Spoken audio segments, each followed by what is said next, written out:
technology fuels in the sector. It's my honor to now invite Director General TERI, Dr. Vibha Ganesh, to kindly share her perspective.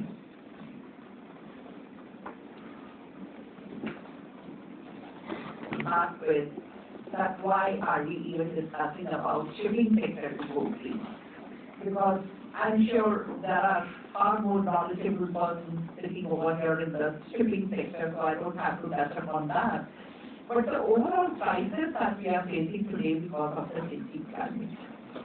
And really speaking, it is that practically all sectors, all of us are contributing to the changing climate, and all of us are getting affected due to the changing climate. What is also happening is that while we are recognizing that there is need to act, there are also international regulations which are coming to play. And very heavily, I should say, on the developing part of the world. Because when we talk of cross-boundary carbon taxation, we are talking of other legislations which are coming into play. That necessitates that as a country also we move much faster than what we are doing. And it goes without saying that Honorable Prime Minister and otherwise the way country is moving, we are not saying that these are compulsions. We are taking it that for our own survival also we need to take action today, rather we should have taken it yesterday. And that's how the National Center for Excellence on Clean Ports and Shipping was developed. I must acknowledge, of course, it goes without saying that it is, first of all, Ministry of Port, Shipping and Waterways, and thank you, Secretary Sir, for faith. In fact, when we developed this, he was heading one of the ports and we had discussions with him during that time. Mr. Madhu Nair, he was front runner, I should say, in ensuring that, or rather saying that this kind of center is required. You may be asking a question, why TERI? And maybe some of you are aware about organization TERI. We are in our 50th year. It was set up by Tata Group of Companies, and basically in 1974, when no one was talking about renewable energy, it was set up as Tata Energy Research Institute to look into what other alternative sources of energy can be there. In 1989, we were the first one to convene international conference in India on climate change. 1989, like when we talk of sustainability, in 1997, when our country was celebrating its 50th anniversary, we brought out a publication called Green India 2047, which talked about that yes, we have developed, but this path of development is not sustainable.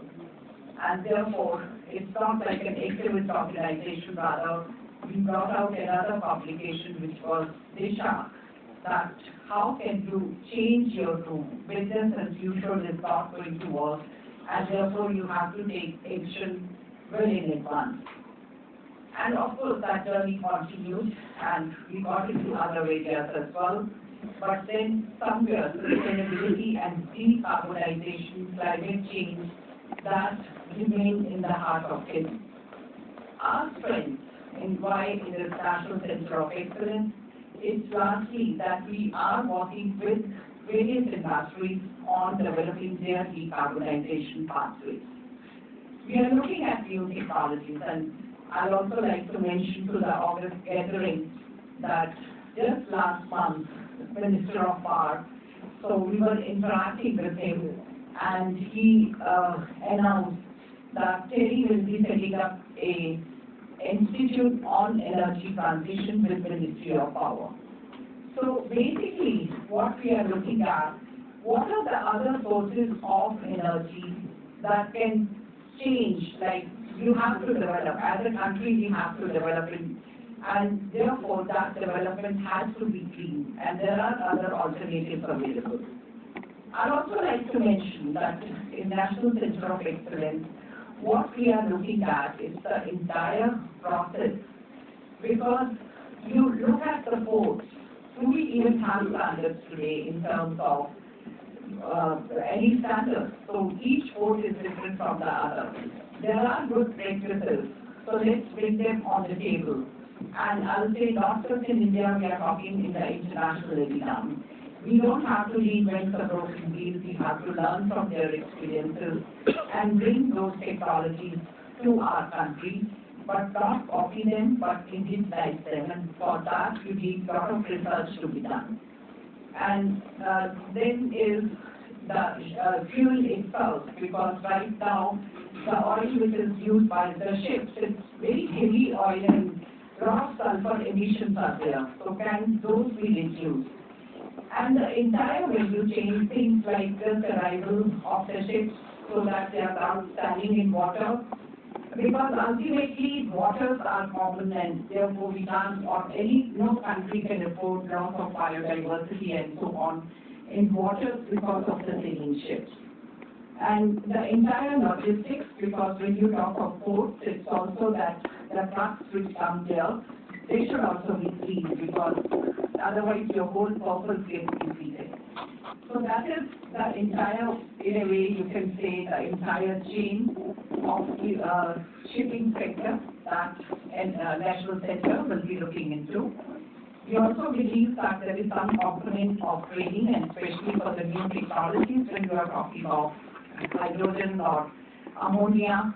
So that training and associated research, maybe even nanoparticles to improve conversion and so on. So that's what we will be looking into in partnership with institutes within the country as well as overseas.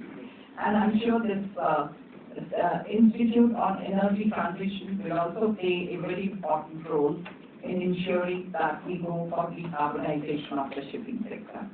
So thank you very much for your attention, and I'm sure you are going to have a very fruitful day full of lively discussions. Thank you.